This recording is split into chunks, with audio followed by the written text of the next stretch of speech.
প্রিয় শিক্ষার্থীবৃন্দ, আজকে তোমাদের আমি আর্টিকেল নিয়ে আলোচনা করব, যে বিষয়টা সকল শ্রেণীর সকল শিক্ষার্থীদের জানার প্রয়োজন আছে। তা মূলত আজকে ষষ্ঠ শ্রেণীর জন্যই আর্টিকেলের ক্লাসটি, তবে সকল শ্রেণীর শিক্ষার্থীরাই এই ক্লাসটিকে ফলো করতে পারে। আর্টিকেল কি? আর্টিকেল হচ্ছে আমাদের কাকে বলে যদি আমরা প্রথমে জিজ্ঞেস করি, তাহলে আমরা প্রথমে বলবো এ এন দিকে আর্টিকেল। আর্টিকেল হলো এ এন দিকে আর্টিকেল বলে। এ এন দি কি? এ এন দি হচ্ছে পদার্থিত নির্দেশক, কাটি খানাকানি এই জাতীয় শব্দ। তাহলে আমরা আর্টিকেল কয় প্রকার? দুই প্রকার, indefinite article, definite article. Indefinite অনির্দিষ্ট, ডিফিনিট নির্দিষ্ট। ইনডিফিনিট আর্টিকেল কয়টা? এ এন এলো ইনডিফিনিট আর্টিকেল। এ অর্থে একটি, এন অর্থে একটি, এ অর্থে একটি, এন অর্থে একটি। আর দি হলো নির্দিষ্ট, একটা কোনো কিছু নির্দিষ্ট করে বোঝাতে, সেই যে আমরা যে চোখ হাত দিয়ে দেখাই দিই, কোনো সিঙ্গুলার জিনিসকে যদি হাত দিয়ে দেখাই দিই, তাহলে সেক্ষেত্রে আমরা নির্দিষ্ট করে বোঝাতে যে জিনিসটা ব্যবহার হয় সেটা হলো আমাদের দি, এটা হলো ডিফিনিট আর্টিকেল। তাহলে আমরা জানলাম আর্টিকেল কাকে বলে। এ এন দিকে আর্টিকেল বলে। আর্টিকেল দুই প্রকার, ইনডিফিনিট আর্টিকেল, ডিফিনিট আর্টিকেল। এবার ইনডিফিনিট আর্টিকেল কয়টি? এ আর an. Indefinite article a an. এখন এ অর্থে একটি, এন অর্থে একটি। তাহলে প্রশ্ন থাকে, তাহলে এ অর্থ যদি এ একটি হয় আর এন অর্থ যদি একটি হয়, তাহলে এ কোথায় বসবে, এন কোথায় বসবে? একটু স্বাভাবিকভাবে আমাদের মনে প্রশ্ন জাগে। তাহলে প্রিয় শিক্ষার্থীরা, আজকে একটু ক্লাসটা মনোযোগের সাথে তোমরা খেয়াল করো। দেখো কোথায় এ বসে এবং কেন বসে। কোথায় এবং কেন এ বসে আমরা যদি দেখি, কোথায় এবং কেন এ বসে এটা যদি জিজ্ঞাসা করতে চাই, সাধারণত শব্দের শুরুতে কনসোনেন্ট থাকলে আমরা ওই কনসোনেন্ট যুক্ত ওয়ার্ডটি যারা একটি বোঝালে খালি করে এ বসাই। কি বলছে? ভাওয়েল এবং কনসোনেন্ট। ভাওয়েল এবং কনসোনেন্ট মিলে মোট অ্যালফাবেট 26টি। 5টি vowel, A, E, I, O, U, 5টি ভাওয়েল। আর থাকে কয়টি? 21টি। 21টি হলো কনসোনেন্ট। এই কনসোনেন্ট যুক্ত ওয়ার্ডটার দ্বারা যদি একটা বোঝায়, ওই সেই ওয়ার্ডটার আগে শূন্যস্থান থাকে, খালি ঘর থাকে, খালি ঘরের পরে যে ওয়ার্ডটা, সেই ওয়ার্ডটা দ্বারা যদি একটি বোঝায়, তাহলে সেখানে কি বসবে? এ বসবে। যেমন এ হেন, এ বুক, এ পেন। দেখো এইটা হ উচ্চারণ, পি আর পি। এখানে আমাদের কনসোনেন্ট যুক্ত শব্দ, এবং এটা সিঙ্গুলার, এটাও সিঙ্গুলার, এটাও সিঙ্গুলার। এই সিঙ্গুলার যুক্ত ওয়ার্ড গুলা যদি কনসোনেন্ট দিয়ে হয়, তাহলে আমাদের তার পূর্বে এ বসে। ক্লিয়ার? বুঝতে পারছো? এরপরে যদি কোনো ওয়ার্ডের শুরুতে এইচ থাকে, আবার বলছি, কোন ওয়ার্ড এর শুরুতে যদি এইচ থাকে, মানে এইচ দ্বারা যুক্ত ওয়ার্ড, এইচ দ্বারা কোন ওয়ার্ড লিখলাম, সেই ওয়ার্ডের উচ্চারণ যদি হ হয়, কি হয়? উচ্চারণ হ। এইচ এর উচ্চারণ হ হয়, তবে ওই ওয়ার্ডের পূর্বে এ বসে। ওই ওয়ার্ডটার পূর্বে এ বসে। যেমন এ হর্স, হ উচ্চারণ হয়েছে হর্স। এ হাউস, হ উচ্চারণ হয়েছে। তাহলে দেখো, কিন্তু এখানেও কিন্তু এটা সিঙ্গুলার, এখানেও এটা সিঙ্গুলার। তাহলে এখানে হ উচ্চারণ হয়েছে এসটা, এখানে হ উচ্চারণ হয়েছে, এই জন্য এই বসছে, এই জন্য এই বসছে। এরপর আসি, যদি কোনো শব্দের শুরুতে ভাওয়েল বা ভাওয়েলস, একটা একাধিক ভাওয়েলস থাকে, এই ভাওয়েলসের উচ্চারণ, ভাওয়েলস উচ্চারণ যদি ইউ, ভাওয়েল উচ্চারণ যদি ইউ হয়, আমরা ইউ কিন্তু একটা ভাওয়েল। ভাওয়েল হলে এই উচ্চারণ প্রকৃত ভাওয়েল গুলো হলো স্বরবর্ণ বলি আমরা, আর কনসোনেন্টকে আমরা ব্যঞ্জন বর্ণ বলি। ইউটার উচ্চারণ যদি ইউ হয়, ইউ এর প্রকৃত উচ্চারণ হলো আ, ইউর উচ্চারণ হলো আ স্বরবর্ণের ক্ষেত্রে, কনসোনেন্টের ক্ষেত্রে হলো ইউ। তাহলে ইউ এর উচ্চারণ যদি ইউ হয়, উচ্চারণ যদি ইউ হয়, তবে ওয়ার্ডের পূর্বে এ বসে। যেমন এ you, a European, a European.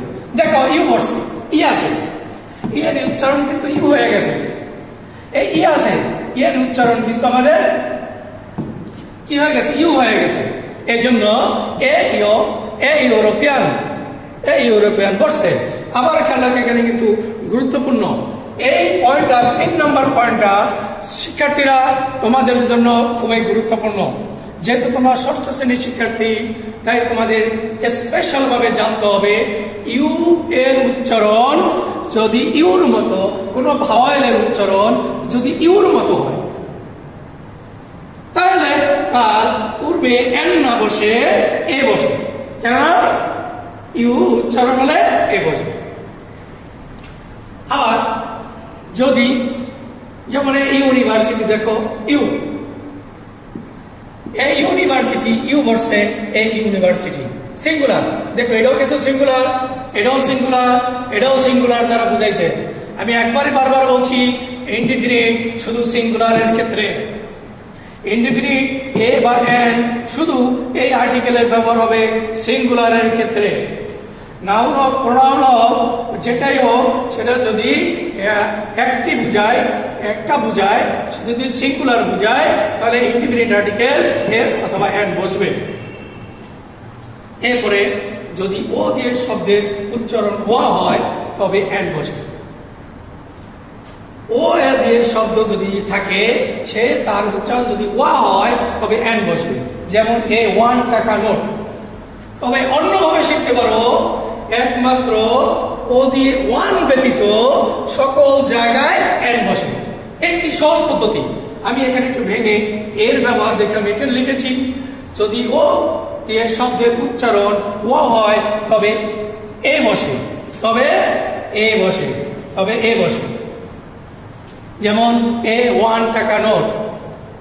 আর অন্যভাবে ঘুরে শিখতে পারি, যদি ওয়ান ব্যতীত ও দিয়ে যত শব্দ আছে প্রায় সকল ক্ষেত্রেই এন বসে। এবার সংক্ষিপ্ত শব্দ আমরা জানি, আমাদের অনেক গ্রেড আছে, শব্দ আছে যেগুলো সংক্ষিপ্ত শব্দ। সংক্ষিপ্ত শব্দে খেয়াল রাখতে হবে উচ্চারণ। সংক্ষিপ্ত শব্দের প্রথম বর্ণনা যেটা লেটার আছে, সেটা দিয়ে কিন্তু আর্টিকেল চিহ্নিত হয়। কেমন? যদি তার উচ্চারণ কনসোনেন্টের মতো হয়, তবে তার পূর্বে এন বসবে। কনসোনেন্টের মতো উচ্চারণে, যেমন বি, বি বাংলায় লিখলে বি, বি হয়। বিটা কি হয়? উচ্চারণ বি। এখানে কোনো স্বরবর্ণ উচ্চারণ আসে নাই, এখানে বি স্বরবর্ণ উচ্চারণ আসে নাই। এই জন্য এ বিএসি, এ বিএ, এগুলোর পূর্বে এ বসে। তাহলে আমরা আজকে এর ব্যবহার প্রাথমিকভাবে কোন কোন ক্ষেত্রে এই বসে, সে এর ব্যবহার আমরা জানলাম। প্রিয় শিক্ষার্থী, আবারও তোমরা দেখো সংক্ষিপ্তভাবে, তোমাদের যেহেতু 6ষ্ঠ শ্রেণীর শিক্ষার্থী, তোমাদের খুব গভীরে যেতে হবে না। তোমাদের এখানে দেখতে হবে যে 5টা নিয়ম আছে এর ব্যবহারে। এই 5টা নিয়ম জানা থাকলে তোমরা আশা করি ইনশাল্লাহ এ দিয়ে আর্টিকেল এর ব্যবহার তোমরা করতে পারবে। এরপর আসি আমরা এন এর ব্যবহার। কোথায় এবং কেন এন বসে? কোথায় এবং কেন এন বসে? আমি আগেই বলেছিলাম ভাওয়াল 5টি, কনসোনেন্ট 21টি। ভাওয়াল স্বাভাবিকভাবে ভাওয়াল থাকলে আমরা এন বসাবো শূন্যস্থানে। ভাওয়াল দিয়ে কোনো ওয়ার্ড থাকলে আমরা এন বসাই দেব। তবে খেয়াল রাখতে হবে একটু ভিন্ন ধর্মী এ বসাবো, কিন্তু উচ্চারণ কিভাবে আছে দুটো বর্ণের। একটা হলো আমাদের যে উচ্চারণের ক্ষেত্রে আমাদের ই এবং ও আর ইউ, এই 3টা বর্ণের ভাওয়াল হলো উচ্চারণের পার্থক্য দিক দিয়া এক্ষেত্রে এ বা এন বসতে পারে। তাহলে খেয়াল রাখতে হবে, সাধারণত আমাদের এ দিয়ে উচ্চারণ, এর প্রকৃত উচ্চারণ আমরা জানি, আমরা এ বলি। এর প্রকৃত কিন্তু এ হতে পারে, অ হতে পারে, আ হতে পারে। উচ্চারণ যাই হোক না কেন, এর উচ্চারণ যাই হোক, ওই ওয়ার্ডটা দ্বারা যদি একটি বুঝায়, সিঙ্গুলার বুঝায়, এই ওয়ার্ড দ্বারা এ দ্বারা গঠিত ওয়ার্ডটি যদি সিঙ্গুলার হয়, তাহলে তার পূর্বে এন বসবে। মনে রাখবা, আবার বলছি, এ দিয়ে যদি কোনো ওয়ার্ড থাকে, সেই ওয়ার্ড যদি সিঙ্গুলার হয়, অর্থাৎ সিঙ্গুলার মানে এক বচন, একটি বুঝায়, তাহলে তার পূর্বে এন বসবে। যেমন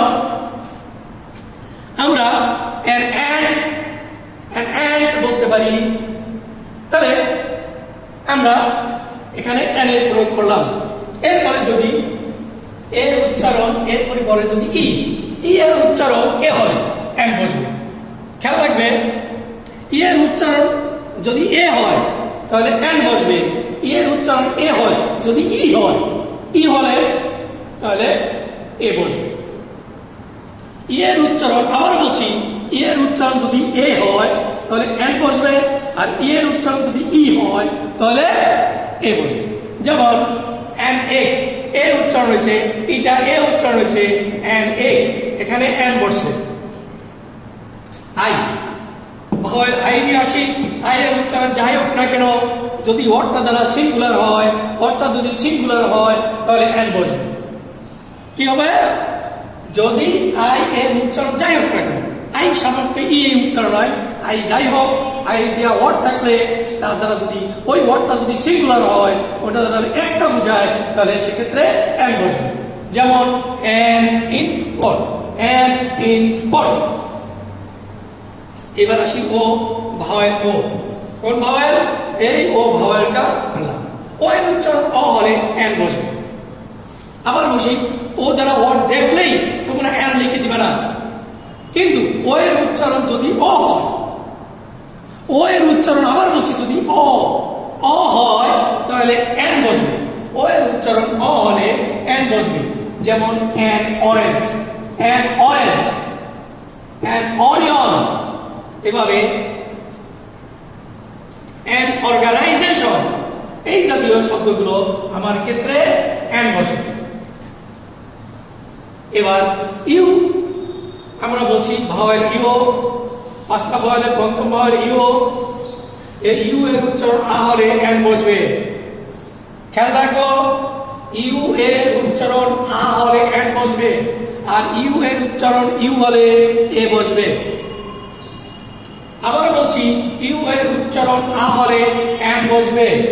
যেমন an umbrella, an umbrella ইউটা আ উচ্চারণ হয়েছে, ইউটা আ উচ্চারণ হয়েছে, এক্ষেত্রে এই জন্য আমাদের an বসছে। যদি ইউর উচ্চারণ যদি ইউ হয় তাহলে সেক্ষেত্রে এ বসবে, an বসবে না। খেয়াল রাখবা। আবার বলছি ইউ এর উচ্চারণ যদি আ হয় তাহলে an বসবে, আর ইউ এর উচ্চারণ যদি আমাদের অ হয় বা ইউ হয় তাহলে সেক্ষেত্রে এ বসবে। এবার আসি সেমি ভাওয়েল। ভাওয়েল পাঁচটা গেল, এইচ কে আমরা সেমি ভাওয়েল বলি। এই এইচ এর উচ্চারণ যদি অ হয় তাহলে an বসবে, এইচ এর উচ্চারণ অ হলে an বসবে। an honest man, এইচটা উচ্চারণ সাইলেন্ট হয়ে গেছে, অ হয়ে গেছে, অ উচ্চারণ হয়েছে, এইচ এর উচ্চারণ অ হয়ে গেছে, এই জন্য an বসছে। আবার বলছি এইচ এর উচ্চারণ অ হয়েছে এই জন্য an বসছে, an honest man। যদি এইচ এর উচ্চারণ হ হয়ে যেত, এইচ এর উচ্চারণ হ হইতো তাহলে তার পূর্বে এ বসতো, তাহলে আমাদের এর উপর হইতো। যেমন এ হাউস, এ হর্স, এ, তাহলে এখানে এ বসে। আর এর পার্থক্য এইচ এর এ এবং an এর ব্যবহার আমরা শিখলাম। কিন্তু আরেকটা বিষয় যে আমরা সংক্ষিপ্ত যে প্রিভিয়াস গুলো আছে, আমাদের ওয়ার্ড গুলো আছে, সংক্ষিপ্ত শব্দের শুরুতে উচ্চারণ যদি ভাওয়ালের মতো হয়, ভাওয়ালের মতো হয়, যদি এ উচ্চারণ হয়, সরাসরি কথা আমরা বলতে পারি এ উচ্চারণ হয় তাহলে আমাদের পূর্বে an বসে। যেমন এম, দেখো এখানে এম আছে, এম এর পূর্বে এম, আমি বাংলা উচ্চারণ দেখেছি এম, এমটা এম, এ আইসা বসছে উচ্চারণে এম। এল, এল এর উচ্চারণ এল, এল লাগতে এ আইসা বসছে আগে এল, এ। এই জাতীয় শব্দের ক্ষেত্রে সাধারণত আমাদের an বসে। সংক্ষিপ্ত শব্দের শুরুতে উচ্চারণ ভাওয়ালের মতো হলে আমাদের কি বসবে? an বসবে। যেমন an MA, an LLB। এর আবার দেখছো কিন্তু যদি এর উচ্চারণ মতো এ না থাকে, এই ভাওয়ালের উচ্চারণ না হয় তাহলে সেক্ষেত্রে আমাদের কি হবে? এ বসবে। যেমন আমরা এই যেখানে দেখছি এ বিএসসি, এ বিএ, এই বি, এই যে বি এর উচ্চারণ এখানে ভাওয়াল আসেনি, তার বি এর পূর্বে বি উচ্চারণের ক্ষেত্রে ভাওয়াল আসেনি, এই জন্য এ বসছে। দেখো আমরা এ এবং an এর ব্যবহার শিখলাম। আমরা এ আমরা এ এবং এন এর ব্যবহার আমরা শিখলাম। আমাদের এর ব্যবহার এবং এন এর ব্যবহার শেখা হয়ে গেছে। আশা করি ইনশাআল্লাহ তোমরা এ এবং এন এর পার্থক্য আজকের ক্লাসটি তোমরা একটু অনুসরণ করলে তাহলে অবশ্যই তোমরা শিখতে পারবে। তাহলে এরপরে আসি আমরা ডিফিনিট আর্টিকেল দিয়ে এর ব্যবহার। এরপরে আসি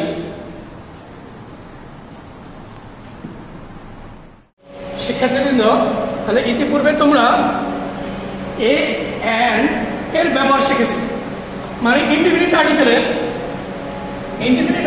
এ এন শিখেছি আমরা। আজকে আমরা এখন ডিফিনিট আর্টিকেল দি এর ব্যবহার শিখব। কোথায় এবং কেন দি বসে, কোথায় এবং কেন দি বসে। তাহলে নির্দিষ্ট করে বোঝাতে এমন কমন নাউনের সিঙ্গুলার এবং প্লুরাল উভয় ক্ষেত্রে দি বসে।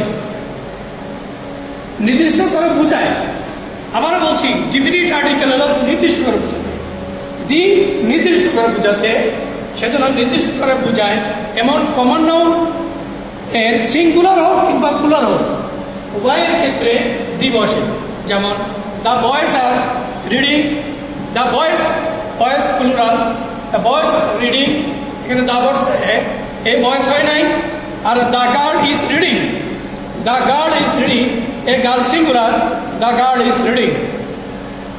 এ গার্ল এই জন্য হয়নি, কেননা নির্দিষ্ট করে বোঝাচ্ছে একজন বালিকা যে পড়তেছে সে একজন এবং নির্দিষ্ট ওই ব্যক্তি, এই জন্য দা বসে এ বসে নাই।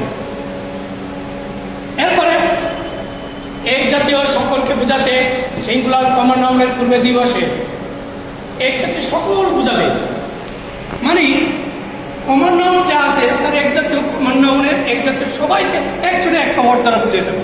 যেমন the cow is a useful animal, the cow is a useful animal.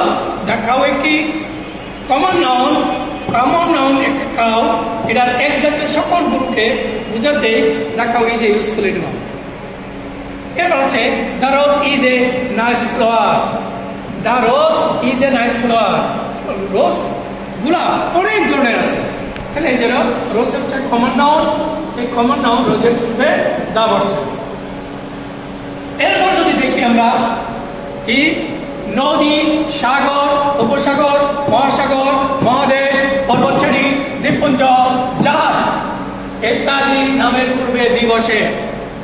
আবার বলছি নদী, সাগর, উপসাগর, মহাসাগর, মহাদেশ, পর্বতশ্রেণী, দ্বীপপুঞ্জ, চাঁদ এই বড় জাতীয় জিনিস নামের পূর্বে দি বসে। যেমন the Padma, the Himalayas, the Pacific. The Padma একটি নদীর নাম, আমরা আমাদের সুপরিচিত এই বড় নদীর নামের পূর্বে পদ্মা একটি বড় নদী, এই জন্য দা বসে।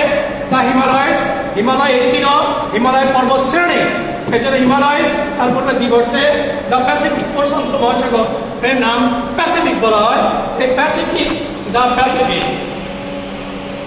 আমরা বললে দিয়ে ব্যবহার। এরপরে পবিত্র ধর্মগ্রন্থ এবং পত্রিকার নামের পূর্বে দি বসে।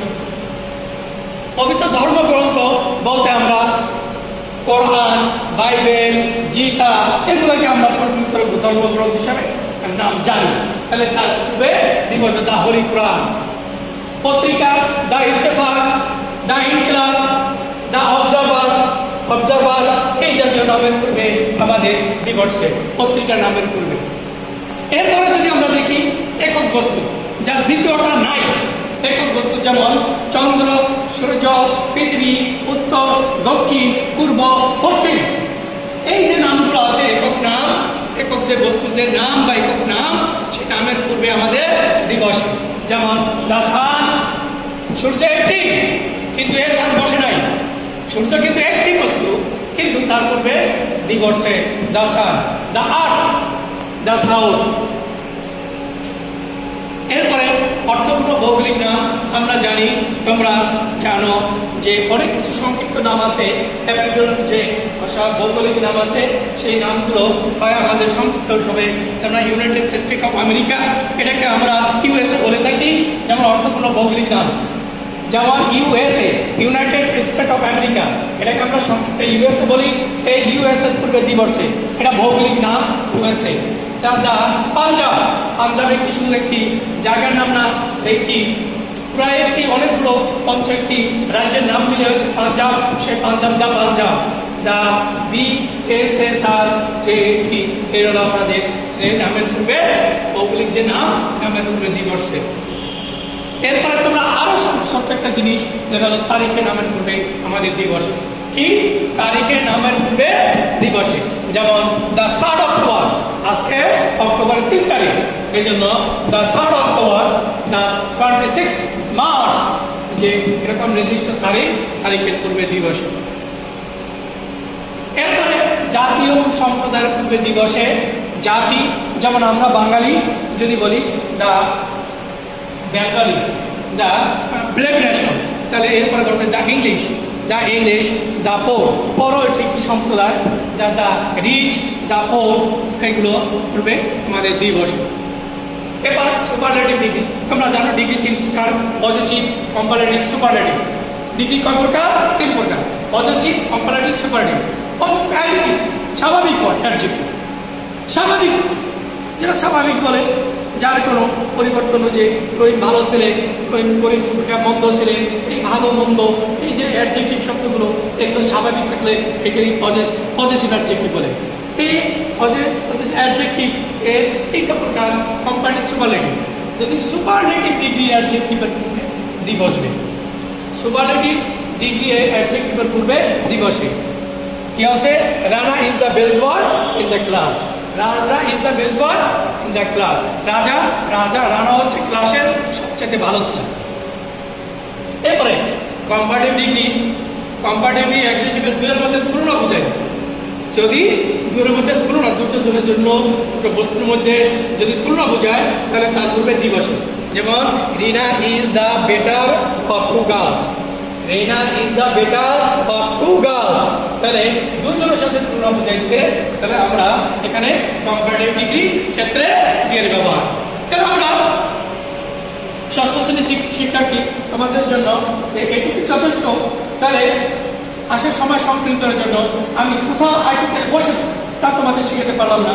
আর্টিকেল মনে হবে যে এখানে আর্টিকেল বসে, কিন্তু এখানে আর্টিকেল বসানো ঠিক হবে না। সেই সমস্ত বিষয়টা আশা করি তোমাদের পরবর্তী ক্লাসে আমি নিব। যে আজকে আমরা আর্টিকেল এ এন এবং দি এর ব্যবহার শিখলাম, ইনডিফিনিট আর্টিকেল এবং ডিফিনিট আর্টিকেল শিখলাম। আশা করি তোমরা এই ক্লাসটা ভালোভাবে শিখবে, এই ক্লাসটা ফলো করবে, ফলো করে এটা ভিত্তি করে তোমরা কিছু বাড়ির কাজ করবে। তাই তোমরা তোমাদের জন্য যে নিয়মগুলো দেওয়া হলো, প্রত্যেকটা নিয়ম থেকে আমি একটা দুটো করে উদাহরণ শিখেছি। তোমরা এই উদাহরণের ব্যতিক্রম ন্যূনতম একটা করে উদাহরণ তোমরা সূত্র লিখবা, এই সূত্রগুলোই, এই নিয়মগুলোই বাসায় লিখবা, লিখে এই উদাহরণের বাইরে একটা করে উদাহরণ তোমরা লিখে বাড়ির কাজ তোমরা বাড়ির কাজ করবা। এটাই তোমাদের জন্য আজকে বাড়ির কাজ। তোমরা ভালো থাকো, সুস্থ থাকো, সুন্দর থাকো, সেই প্রত্যাশায়। আল্লাহ হাফেজ।